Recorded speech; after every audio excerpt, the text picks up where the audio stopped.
Hey, I wanted to see if I could quickly do a stop-by-stop demo on the 1908 Estey here.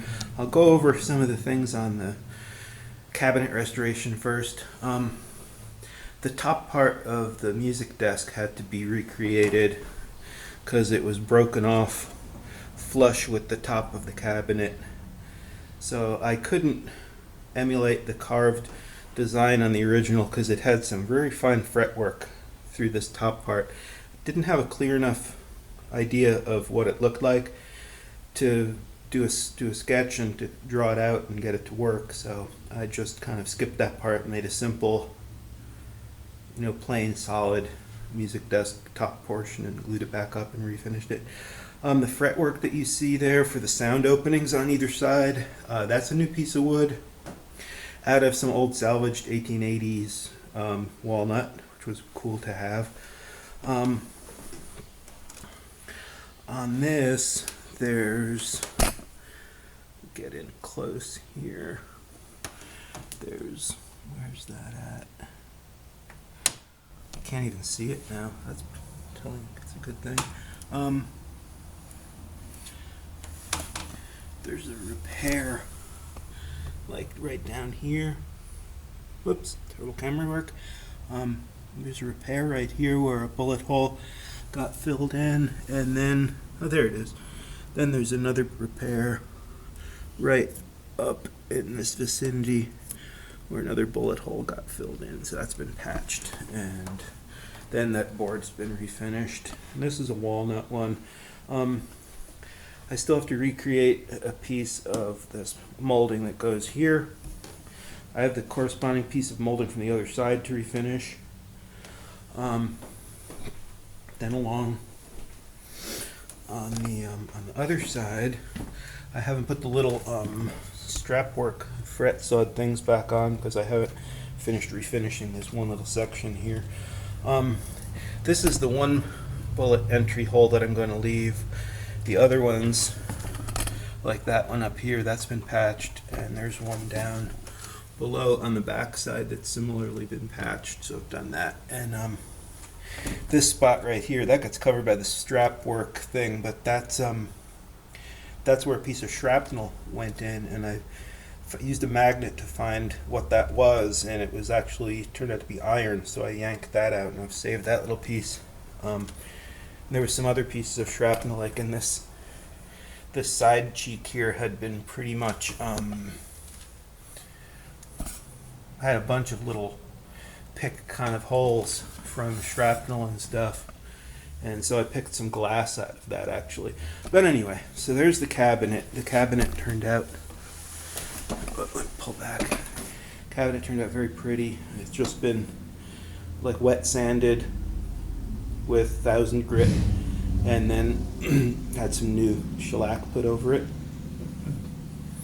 And so we get to the actual stops and stuff. Okay, that will probably do. Whoops. Yeah, that will do right there. So this has multiple sets of reeds. I'll just start out with the normal 8-foot row, and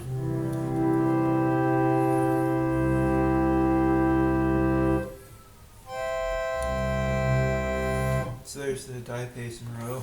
It has the set an octave higher.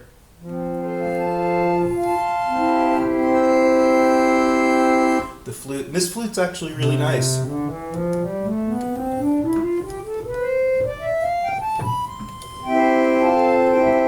That's a really nice 4-foot sound for an Estey, and it doesn't change names in the bass. It's flute, and it's diapason and diapason, so it has the same stop names throughout, so you know exactly when you're pulling a complete set of reeds.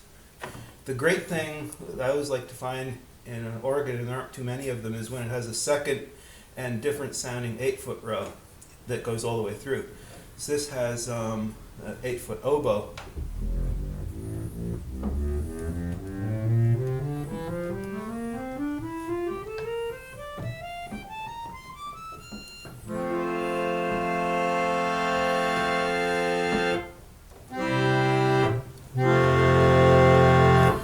So there's the, and to contrast it, here's the diapason again.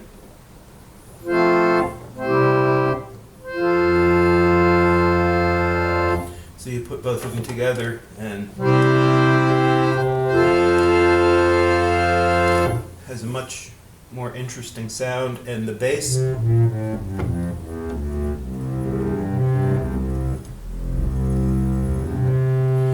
the oboe actually really makes the bass a lot more prominent and pungent. Really great thing to have on this organ. And it's got a celeste rank, which is a rank that's slightly tuned to a little different pitch. In this case, it's tuned a little bit flat of the diapason reed, and so it gives a, when they're played together, and this stop pulls both ranks. When they're played together, you get that chorale effect.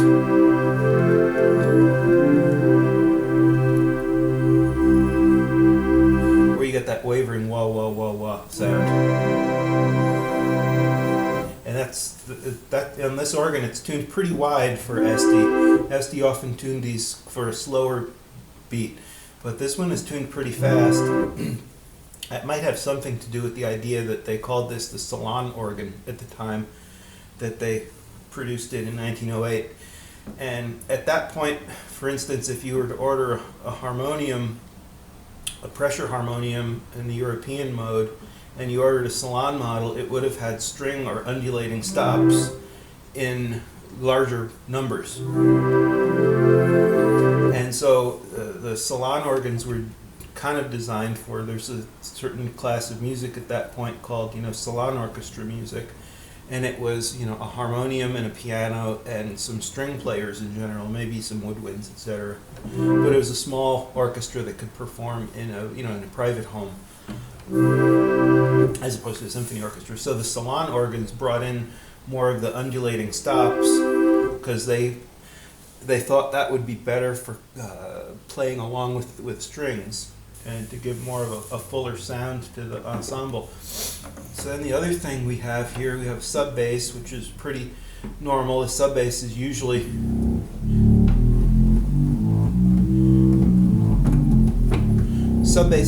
those 13 notes, the one octave from C to C. This sub bass goes up to the E, and I found that in hymn playing, it's actually pretty nice to be able to have some of those higher notes to provide the bass when you're playing hymns on this.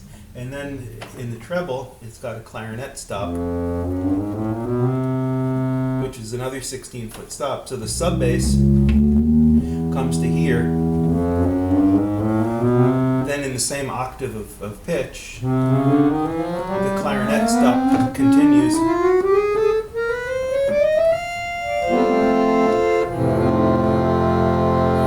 Clarinet's a very nice stop with the swell closed.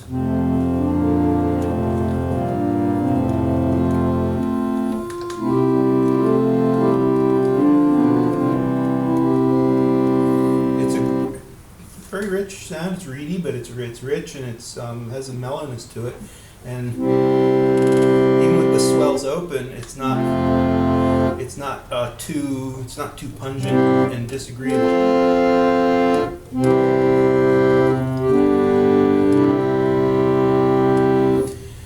Tell you a little bit about where the reeds are in this organ. You can watch the video about where I showed the palate valves and what's inside the wind chest. But in the front is the 4-foot row. So the flute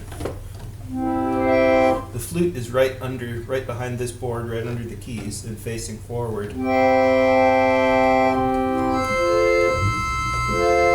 And then from here up, because the clarinet stop starts here, sitting on top of it is the clarinet. So when you play those together, they come out from the same place. So they have a really good blend together.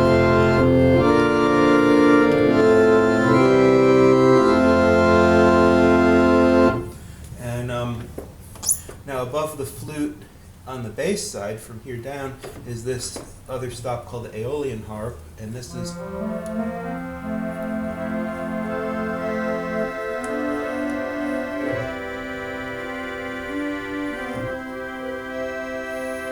Now that's the other undulating stop that this organ has. So it has the undulating stop.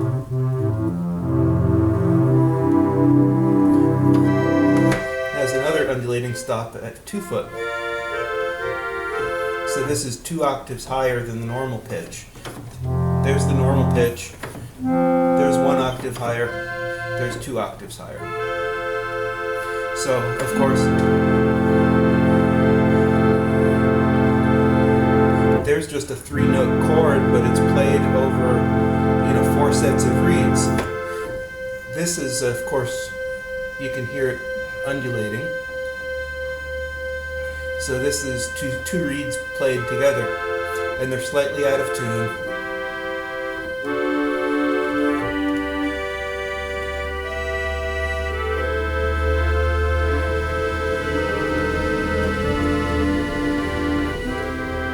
To give that undulating effect, they're narrow reeds, so they have a bit more harmonics because the reed doesn't just move up and down, but the reed sort of twists and can do other things as moving up and down, so it doesn't give quite as precise just the fundamental pitch as a wide reed that can only move up and down, do its cycle directly. Wide reed can't really twist much because it's just structurally stronger. It's prone to just moving up and down. And the narrow reed can get a little twist thing going on. But anyway, there's that. So that's in front. Now this is what makes this organ really crazy, and they don't know why Estey thought, let's make this. Maybe because they could. They were the masters of making the tiny 2-foot reeds. So they continued the Aeolian harp as a 2-foot stop all the way up to the top note. Now, this isn't called for in any piece of music. It's purely an interesting and neat sounding effect, and it's just to add a spice or a flavor to the rest of the tones of the organ, because obviously you're not going to really play a hymn. It's useless for really playing on. If you can play way down, this is still an octave higher, so you can.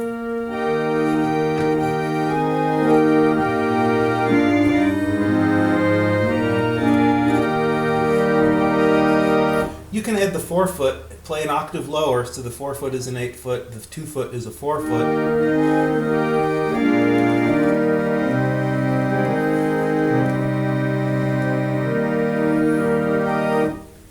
You can play on it a little bit, use it as a 4-foot stop, but by itself it's not particularly useful. So it's just it's a flavoring to be added, more or less sparingly. So when you combine it, you can get some really amazing sounds. So you can play way up here and use it as a 1-foot stop against it, playing the clarinet at 8, and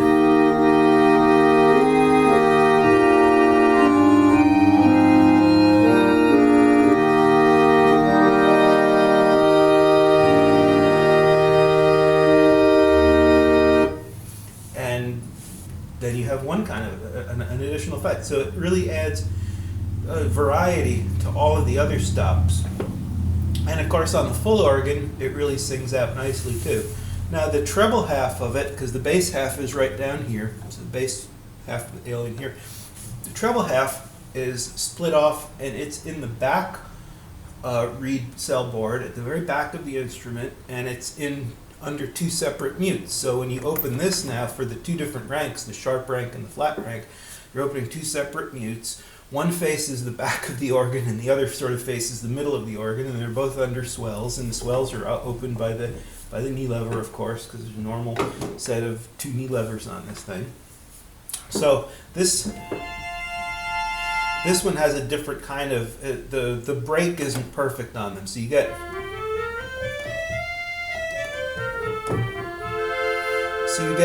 This is a very normal reed organ sound, a 2-foot Aeolian. In the bass is typical, in the treble is atypical.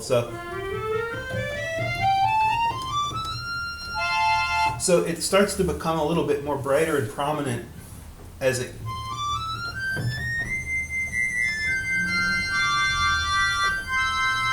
it becomes a little brighter, it becomes a little clearer and more prominent the higher it goes. Anyway, so that's that. It has typical fan vox humana, which the microphone might pick up that that's turning, because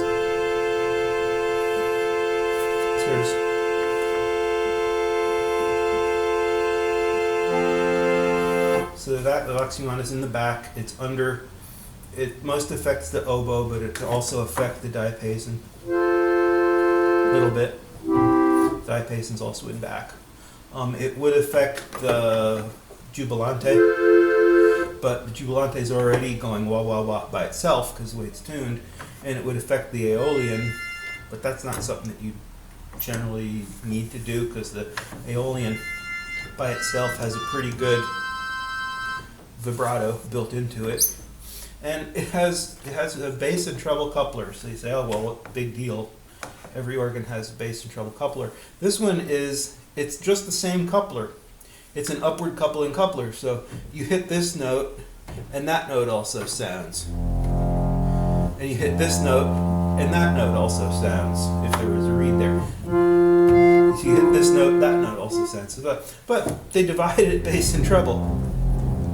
So you don't have to have. Now the treble half of it commences here at the C below middle C, and the bass half of it takes on this octave and 2/3. So that's really strange that they would just divide the coupler up. I guess it's sometimes you just don't want that bass part doubled, and what's the point? Why would you need that? Maybe you don't need that. So. And for the times that you do, you can put it on. And maybe part of the idea is that, it does save a bit of wind, not having all those bass valves opening at the same time. Not that this thing's short-winded at all. This has really, for 421 reeds, I was pleasantly surprised that the bellows in it are completely adequate for the task. So anyway, you can hear. Another thing, right now the stop board hasn't been rebuilt, and what I like to do is take the felt and replace it so that these can really be opened really, really easily with one finger. But right now they're sticky, so they stay wherever you put them, which is actually cool because this organ doesn't have any soft stops.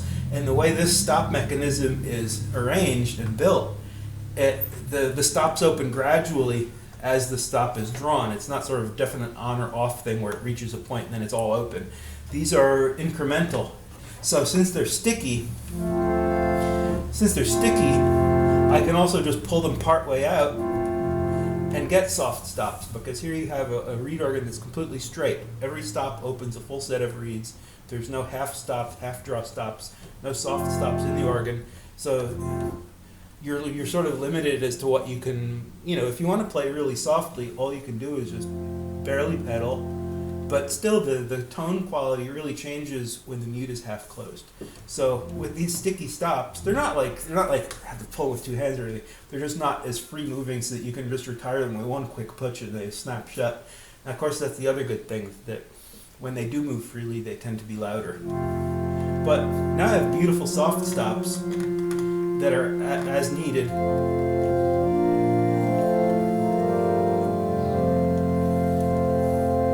Which, that's so awesome.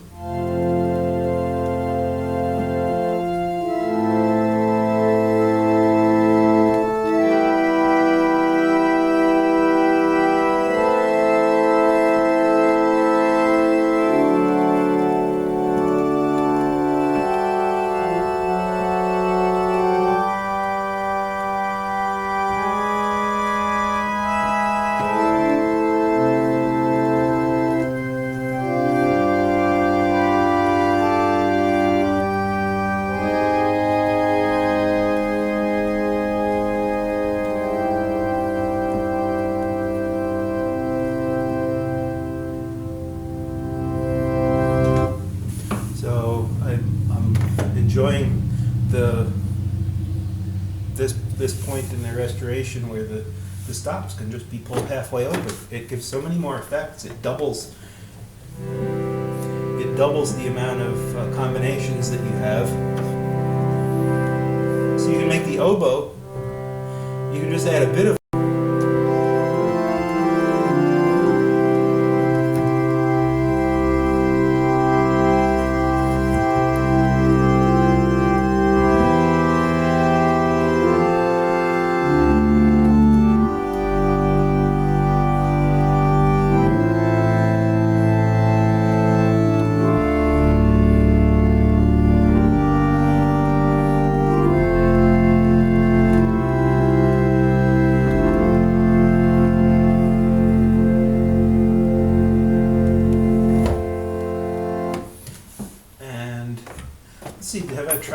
clarinet? I don't know if I have.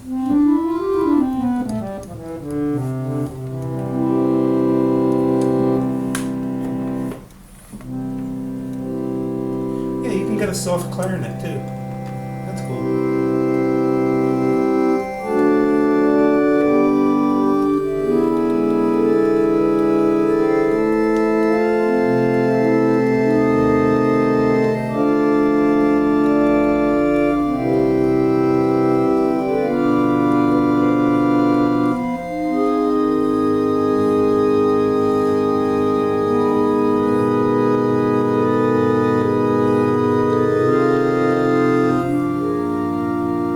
Okay, sorry, that's just too much of me noodling around. Let's see, the one last thing. Maybe I can get a shot of this. I'm not sure. Get a close-up of the, let me zoom in, see if zoom works. Yeah, there we go. There's the label, and that says J. Grospeich and Breslau, and then it says, underneath it says J. Johann, I guess, R. Heckel Hoflereit.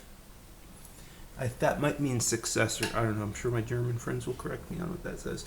And then, of course, there's the Estey, typical early 1900s-ish Estey decal.